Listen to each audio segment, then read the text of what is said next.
What I wanted to talk to you about today was social isolation and the rise of mental health issues.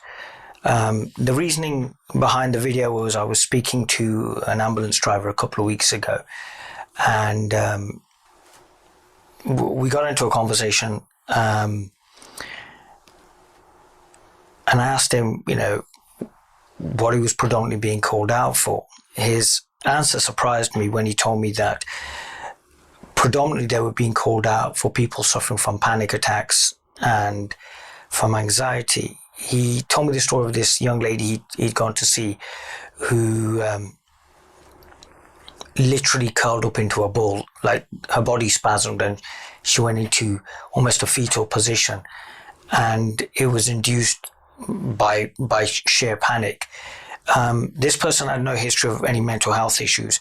The situation that's happening in the world and everything that was going on around her created this situation where her body completely spasmed and rolled up into this ball.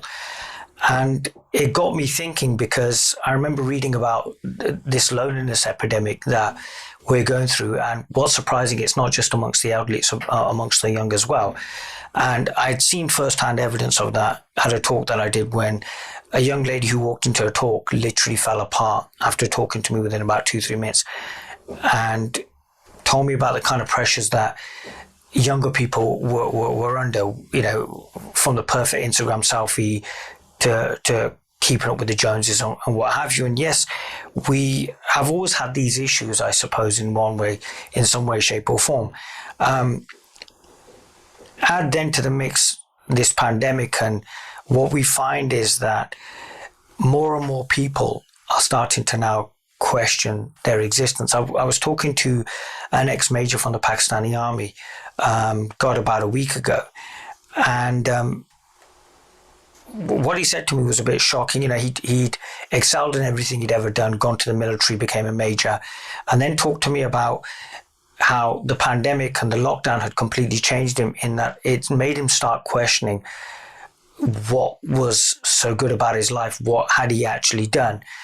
And he was now coming out of this whole lockdown a better person, appreciating the better things in life, and realizing it's not just about accumulating wealth, the career, the picture perfect lifestyle, and the dream that we're all sold day in, day out.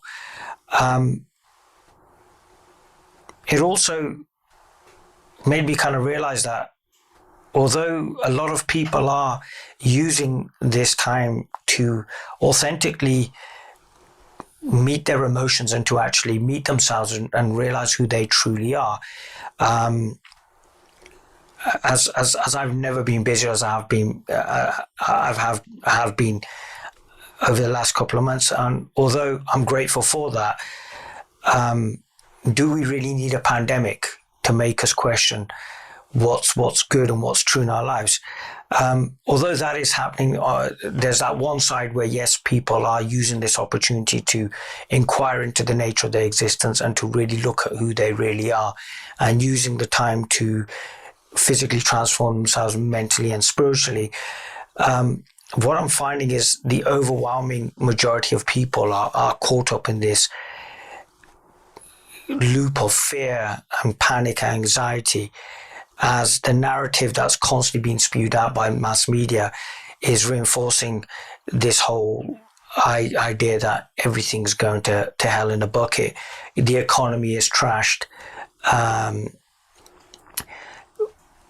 We are going into something called a new normal. A lot of what provided stability in our lives has now been changed. We can't just go and watch a concert or go to a football match or go to the local restaurant or the pub without having to dance through hoops.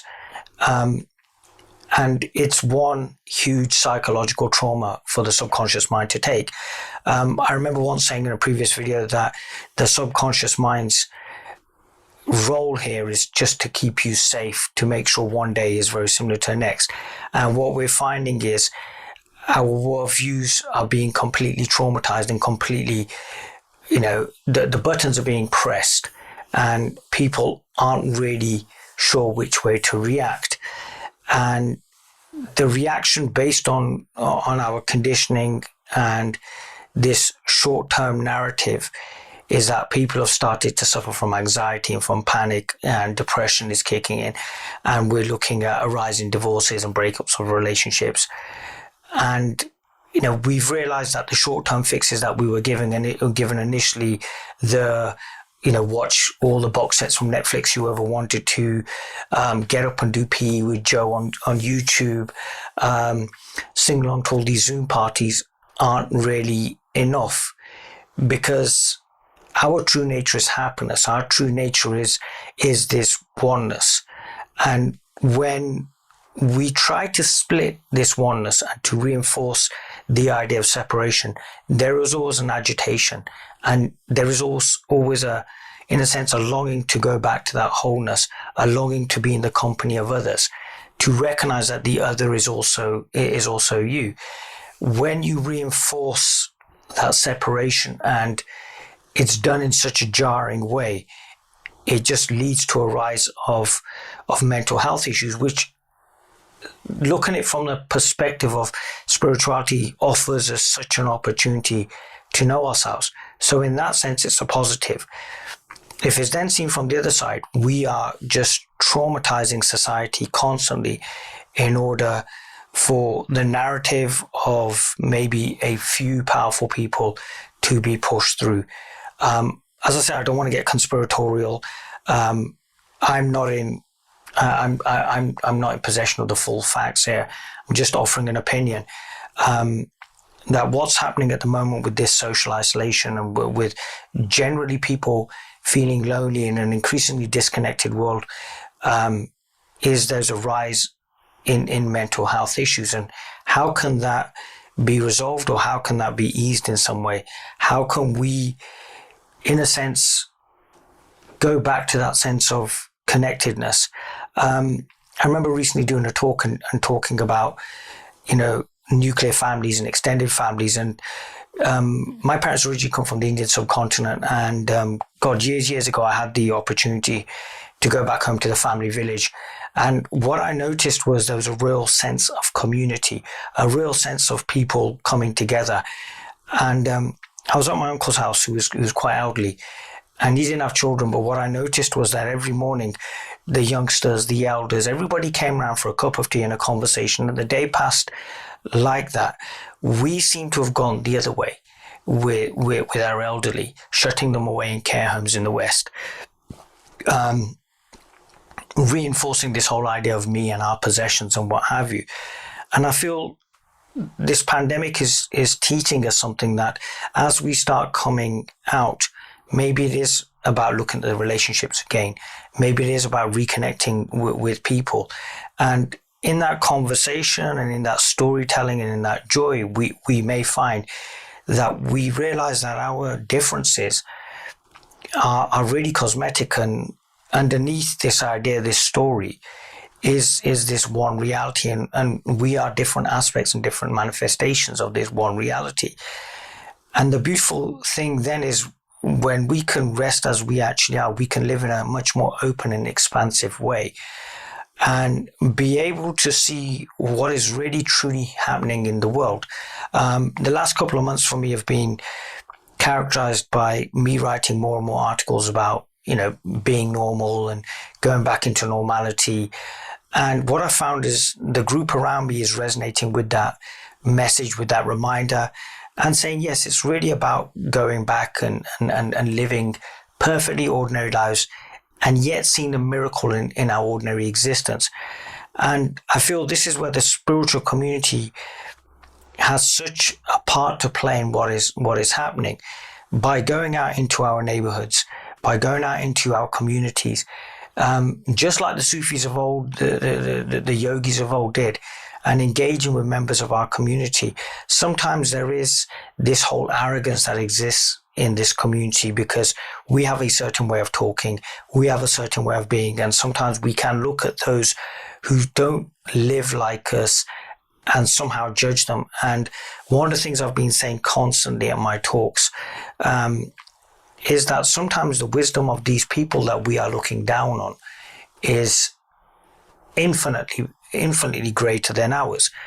And if we could get off our high horse and engage that, we may find ourselves the richer for it. As I said, I spent a number of years away from life. I've not had a normal life. And recently what I've noticed is life in its infinite wisdom is bringing me into more and more normal situations. And although I still do my talks and I do my writing and I do my videos and I travel and what have you, there are more opportunities for me seeing what's happening in life and forming relationships with people that I am not very proud of myself to admit this. I would have looked down on years ago as, guess what, they're not spiritual, they couldn't possibly know. Look at them, they've bought into the lie. And now I'm realizing that there is this beauty and there is this wisdom in the midst of an ordinary life. And if we are being naturally led to that, then the real ashram, as I previously said, is life. The real dargah is life. The real inquiry happens in our day-to-day existence, in that day-to-day living, that life that we've also rejected while we're waiting for some awakening to happen or waiting for some perfect understanding. The perfect understanding is this moment. And this moment chops and it changes colors and it changes locations, but it is still this moment. And as we realize this moment is us, we see such an openness and such an expansiveness. As I said, I'm going back into life on a day-to-day basis. Majority of my conversations tend to be with just ordinary people getting on with their lives. And what I'm finding is that I haven't taken that time to inquire into who I thought I was and who I really was, and the idea of seeking dropping. I'm now in life in such a expansive way, in the sense that there isn't a separation. And if we can live from that place of no separation, from that place of openness, from what we truly are, we can find that our very being, our very presence becomes a reminder to the apparent other that their true nature is this reality, is this oneness. And by being out in the open and being amongst what we would term ordinary people, we may find that we can impact our communities by our very presence, as not as a way to teach people or to lecture them, just as a reminder to them of something that they think they've forgotten. One of the things I absolutely love is sometimes reading the stories of old Sufis and old teachers, and how they worked within their communities. They were told to go somewhere by their teacher, and they landed in this place and then just worked amongst the community. And I've always said that the teachers of old were like social workers, people you could go and have that chat with, have that cup of tea with, talk about your issues, and have them offer some, possibly an alternative, possibly present a mirror, or possibly offer some clarity on a situation. And to me, that's true spirituality. As beautiful as the ecstatic utterances are, you will spend more time amongst your kith and kin than you will in a satsang hall. And I think that's where we need to start, to see this reality in our day-to-day existence. And with what's going on in this current situation, I feel we owe it to ourselves and to others now to really engage what's going on around us, to get involved in the issues that matter now, to get off our high horses and our expansive statements and be in the nitty-gritty of life, to be able to talk to that person who's crying, to be able to soothe that person who's having a panic attack, to simply just be, to simply sit there and watch a program. This is what life is really about. Because if we're really honest with ourselves, for a majority of us who've taken this path, our lives weren't working. And then we were told about this thing called enlightenment, which offered us hope, and it offered us a solution to all our problems. But nowhere did it say that by becoming enlightened that you wouldn't have to go back into life, or you wouldn't have to engage life. And true spirituality is about engagement. It is about being with the other and honoring that separation, and yet showing by your very being that that separation isn't real. And it's needed more and more now, because we have isolated huge swathes of our society. A majority of people who haven't the time or the inclination are scared. They don't know where their lives are going. And they don't know if they've got a job 6 months from now, or if their house is still going to be their house, or if they get on that train in the morning to go to work and catch coronavirus and die, or any manner of things. And it's creating for a majority of people this panic, this anxiety. And yes, we have the short-term fixes. We have the antidepressants, and we have all these healing modalities which look at an aspect of a problem, just to get that person then constantly hooked to either more pills or more therapy or what have you. And yet, as the Indian sage Ramana Maharishi once stated, the greatest gift you can give the world is your self-realization. And maybe this is that time for those of us who are inquiring to really deeply and honestly and authentically inquire into the nature of our existence, and to let go of this idea and this story of me. And then let life take you wherever it needs to. As I said, the last couple of months have been just characterized by me going out into the wider community and pretty much talking quite ordinarily, because let's be honest, nobody wants to hear the word awareness or beingness or self-inquiry. I think sometimes people just want to have someone smile at them as they're walking down the street, or wave to them through a window. But if we smile from a place of presence, and if we wave from a place of presence, and if we move, and if we breathe, and if we speak from a place of presence, we may find that this loneliness epidemic that we are all going through, this social isolation, which is creating a rise in mental health issues, which is leading to increased medication, increased psychiatric disorders, can be resolved by our very own presence. Because when you're here, your very presence reminds the other of what they feel they've forgotten. So I won't say it's a duty of us to wake up. I wouldn't say that, oh yeah, you've got to wake up. But can we live authentically? Can we live honestly? Can we now put down the bypassing, the stories? Can we be like the child in the emperor's new clothes and expose what is happening and what is wrong? By coming from that place of authenticity and by being true to ourselves. I don't think any of us have got the answer. I don't think I have.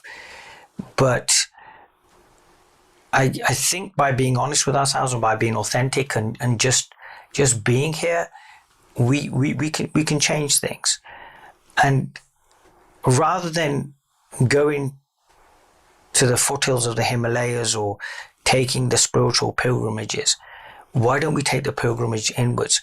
And why don't we take the pilgrimages to our local communities, to our friends, to our relations, to our families that we may not have picked up the phone to for a while, and reach out and converse? Because yes, we are coming out of this lockdown, and yes, there is this new normal, whatever that may be.